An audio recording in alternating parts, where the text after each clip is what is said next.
মেয়েদের যেমন পিরিয়ড হলে মুড সুইং হয়, ব্যাপারটা ঠিক এরকম হয়ে গেছে। এক এক সময় এক এক কথা বলা হচ্ছে। এক্স অ্যাকাউন্ট হ্যাক হয়েছে কি হয় নাই সেটা সরকার নতুন করে এটাকে খতিয়ে দেখুক কি পরিমাণ, যেটার কারণে মানুষ আসলে তাদেরকে বট বাহিনী বলে। যেখানে প্রধানমন্ত্রীর মেয়ে নিরাপদ না, সেখানে আমরা সাধারণ নারীরা এই দেশে কতটা বুলিং এর শিকার হচ্ছি সেটা কিন্তু বুঝাই যাচ্ছে। আমরা চাই এইটার একটা কঠিন আইন হোক এবং এটা একটা ওয়ান স্টপ সলিউশন আসুক। মেয়েদের যেমন পিরিয়ড হলে মুড সুইং হয়, ব্যাপারটা ঠিক এরকম হয়ে গেছে। এক এক সময় এক এক কথা বলা হচ্ছে, বাট যদি মাফ চাইতে হয় সেটা অফিসিয়ালি নিঃশর্ত ক্ষমা চাইতে হবে।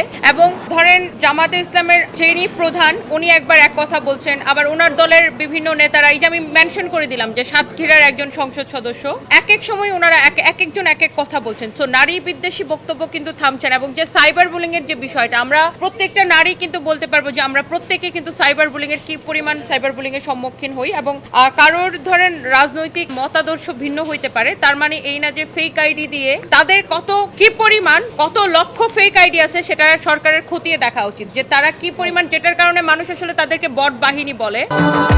ভবিষ্যৎ হোক নিরাপদ, বিনিয়োগ হোক বিশ্বস্ত, আর আমার পছন্দ সল্ট বে। ওয়েলকাম টু সল্ট বে। তো এই যে বট বাহিনী যাদেরকে বলা হয়, কি পরিমাণ ফেক আইডি আছে, ফেসবুকের থেকে যদি সরকার যদি তথ্য নেয় তাহলে কিন্তু এটা সঠিকভাবে এটার যে যাচাই বাছাই করতে পারবে যে কি পরিমাণ ফেক আইডি। এবং এই ফেক আইডি গুলা শুধুমাত্র যে নারীদেরকে বুলিং করে তা না, এটা সবাইকে বুলিং করে। মানে তাদের মতের বাইরে যারা যায় আপনাকে বুলিং করতে পারে। সো তাদের মতের বাইরে যারা যায় সবাইকে বুলিং করে। তো আমরা চাই একটা আমাদের যে বর্তমান যে সরকার, তারা এটার একটা ওয়ান স্টপ সলিউশন করুক। যেমন ধরেন আপনার বর্তমান সময়ে আপনি একটা সাইবার বুলিং এর শিকার হলে, সেটা যেই হোক, একটা পুরুষ হোক একজন মহিলা হোক, আপনি থানায় গেলে থানা কিন্তু এখন মামলা নিচ্ছে না। আমরা চাই এইটার একটা কঠিন আইন হোক এবং এটা একটা ওয়ান স্টপ সলিউশন আসুক, কারণ এটা বাংলাদেশে একটা বড় একটা ব্যাধি হয়ে গেছে এখন। আপনি বর্তমান সময়ে যেটা দেখলেন যে বিগত পরশুদিন কিভাবে আমাদের মাননীয় প্রধানমন্ত্রীর জনাব তারেক রহমানের যে কন্যা ব্যারিস্টার জায়মা রহমান, সে কিন্তু নিজের তার বড় একটা পরিচয় আছে, সে একজন ব্যারিস্টার, তাকে নিয়ে তার একটা ভিডিও নিয়ে, আমি জানি না ওই ভিডিওটা তারই কিনা বা এআই দিয়ে বানানো হয়েছে কিনা, বা যেটাই হোক তার ভিডিও হলো এইভাবে বুলিং করার রাইট কারো নাই।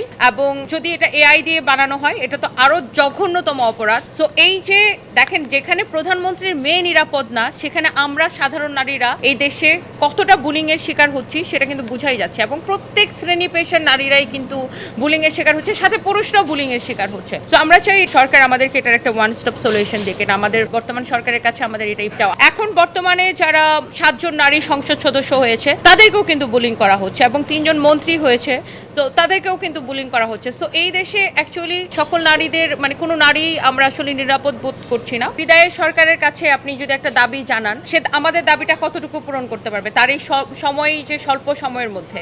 আমরা চাচ্ছিলাম যে দেশের সরকার গঠনের পরে যে সরকার প্রধান থাকবে, আমাদের মাননীয় প্রধানমন্ত্রী, আমরা তার কাছে আমাদের এই আবেদনটা জানাবো বা আমাদের এই দাবিটা জানাবো। তো এই জন্য আমরা যারা বিভিন্ন শ্রেণী পেশার নারীরা আছি, মানে কথাটা যেহেতু বারবার হচ্ছে কর্মজীবী নারীদের নিয়ে হয়েছে, তো আমরা বিভিন্ন শ্রেণী পেশার নারীরা মিলে আমরা ঠিক করেছি যে আমাদের যিনি এখন আমাদের বর্তমান প্রধানমন্ত্রী, ওনার কাছে আমরা এই আবেদনটা জানাবো। এবং এক্স অ্যাকাউন্ট হ্যাক হয়েছে কি হয় নাই সেটা সরকার নতুন করে এটাকে খতিয়ে দেখুক, এটা নিয়ে তদন্ত হোক। এবং আমরা চাই যে ব্যক্তি বা যে কোনো রাজনৈতিক দল হোক, কেউ যেন নারীদেরকে ছোট না করে, কোনো কর্মজীবী নারীদেরকে যেন ছোট না করে, কোনো নারীকে যেন ছোট না করে। আমাদেরকে আসলে মানুষ হিসেবে দেখা হোক, মানে নারী পুরুষ আলাদা না করে সবাইকে মানুষ হিসেবে দেখা হোক, সবার আসলে সুযোগ সুবিধা সম্মান সমান হোক।